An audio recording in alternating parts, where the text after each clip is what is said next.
everybody. Welcome back to the show. Our next guest won my heart when he gave us a gift today. Yeah, he sure did. He gave us the gift of coffee, which will be on Fiona's counter tomorrow, apparently, after she makes hers. Ryan Robbins is playing Charles Manson in a light romantic comedy called Leslie, My Name is Evil. And, of course, he's one of the stars of Sanctuary as well. Hello. How are you, man? Are you a coffee junkie like me? I am. I am, and I'm a coffee snob. And Are you really? Coffee snob. So am I, but I like really strong coffees, and you brought us this today. Yeah. Explain the story. This is someone you know as well. Yeah, our children go to school together, and he's got this fantastic coffee shop called Moja in North Vancouver, and they make their own beans, and they supply a lot of companies, and I don't drink a lot of coffee, so I'm a bit of a snob. It's got to be kind of special. You got to have that one great cup every day. And I like a really bold, flavorful coffee, but you know, sometimes it gets all messy in your gut. And this stuff, it just blew me away. I want everybody to drink it. No, bad coffee can be a bad experience. If that ends up on your floor, grab a straw. Grab a straw. Are you one of those guys like will you? My wife's like this. She'll have a sip. If she doesn't like it, she just won't drink it. She'll kind of walk away from the cup if she doesn't. Yes and no. I have this weird thing about not wanting to waste stuff. So I might just like I made I drink soy milk. I don't drink milk, and I made coffee with rice milk once, and it was so disgusting. It's separate. Just not. I thought it was like rice milk, soy milk. It's gonna be fine. Yeah, when you're on a cleanse and you can't have dairy or anything, this has happened to me a couple times, and you look for options. You're like, just anything to put the coffee in. And I drank the whole damn thing, but it was was revolting.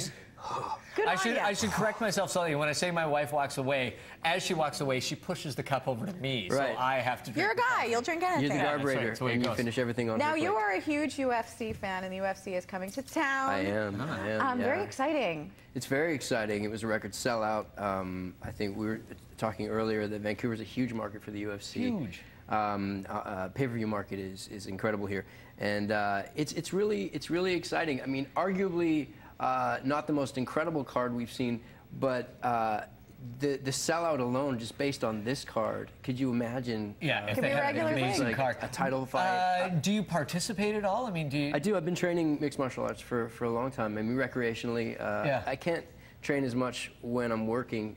You don't want to come with your nose. Well, no, last over season here? I was coming in with some bruises? some bruises, walking a little funny. What is it that appeals to you about it? Because I've tried to explain this to so many people, right? That look at it and they have that instant sort of revulsion. You know, it's blood sport. It's all these other things. What is it that appeals? Yeah, it's absolutely not a blood sport. I mean, if you look at the age-old argument is two boxers, and I love boxing. I'm a fan of boxing. Me too. But you look at two guys that are standing for 12 3-minute rounds, punching each other in the face. They're going to cause damage. I mean, whereas in mixed martial arts, 3 5-minute rounds, unless it's a championship fight, and you've got so many options, and you have the option to just tap out. I mean, it's just like you get caught in an armbar. I mean, it's not just punching. That would be the option I took quite a bit. In a street fight, in MMA. It's like chess with pain. There you go. Very well said.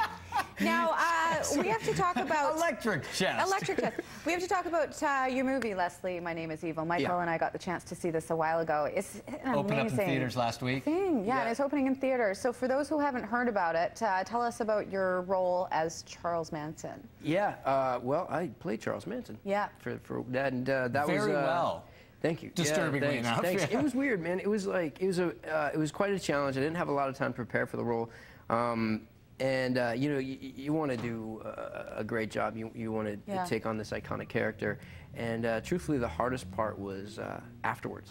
You know, coming out of it and going back to real life. Well, and it's got to, because you know you're a family man. You've got a daughter, and you like to spend time with her. So it's got to be pretty intense, like, having a foot in both worlds when you're trying to do a project like this, and be a good dad and be a great actor. Yeah, fortunately, we shot it in Toronto, and my family wasn't with me. It was hard being away from them for a month, but probably I think for the better. Yeah, it was absolutely necessary. And as soon as I was done, I was like, I need a happy place. I'm gonna take my daughter to Disneyland. We're going to Disneyland. We're straight to Disneyland.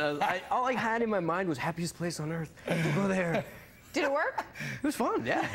Juxtaposition. Yeah, you should also mention, we were just rolling some clips from Leslie, My Name is Evil. It's a little bit of a different movie. It's kind of like a psychedelic trip visually as well. It's not your average film. Yeah. No, Reg Harkema directed this, and he is a trip himself.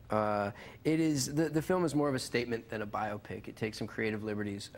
Obviously, there's some elements of camp and humor in it, which you know, a lot of people don't know how to handle. It's one of those films. It's a very hard film to describe. You got to see it. You're gonna either love it or you're gonna hate it. And the hope, Reg's biggest hope for this is he's not trying to send a message. He's not trying to make so much of a statement. He just wants people to go to this film and then talk about it afterwards. You know, whether you like it or not. He just wants to get people talking about it and fighting about it and then having great makeup sex. Well, and that's a little weired. Yeah, that's what he says. That's the quote from Reg Harkema. So what's going on in Sanctuary? We should have seen it together. Just get off of me. Wow. That was awkward, wasn't it? I'll just be over here in my water. I'm going to Disneyland. What's going on in Sanctuary? You guys are filming right now. We are. We're season 3, which is insane because it's, you know, we started 4 years ago as a little web series, and now we're doing a 20-episode third season. Great. What's going on this season? Is there anything that you can tell us about? Are there more monsters? Is there less monsters? Is there what's going on? There's a lot more going on. I think with 20 episodes, you have a broader arc. I think fans are going to learn a lot more about the characters. I was going to say that's what we started to see in season 2 a lot is that interpersonal relationships, you know, the story arcs, bringing other people in to sort of mix it up a little bit as well and keep everyone on their toes. And yeah, there's going to be a lot of fan favorites coming back this year. I think this is the season that the fans are really going to love and appreciate. Is Sanctuary one of those shows where people die but not really die? Like, can he tell us? Right.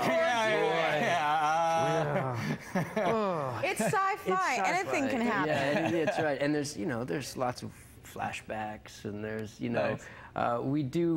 there are some people that we will see again this season. Dun, dun, dun.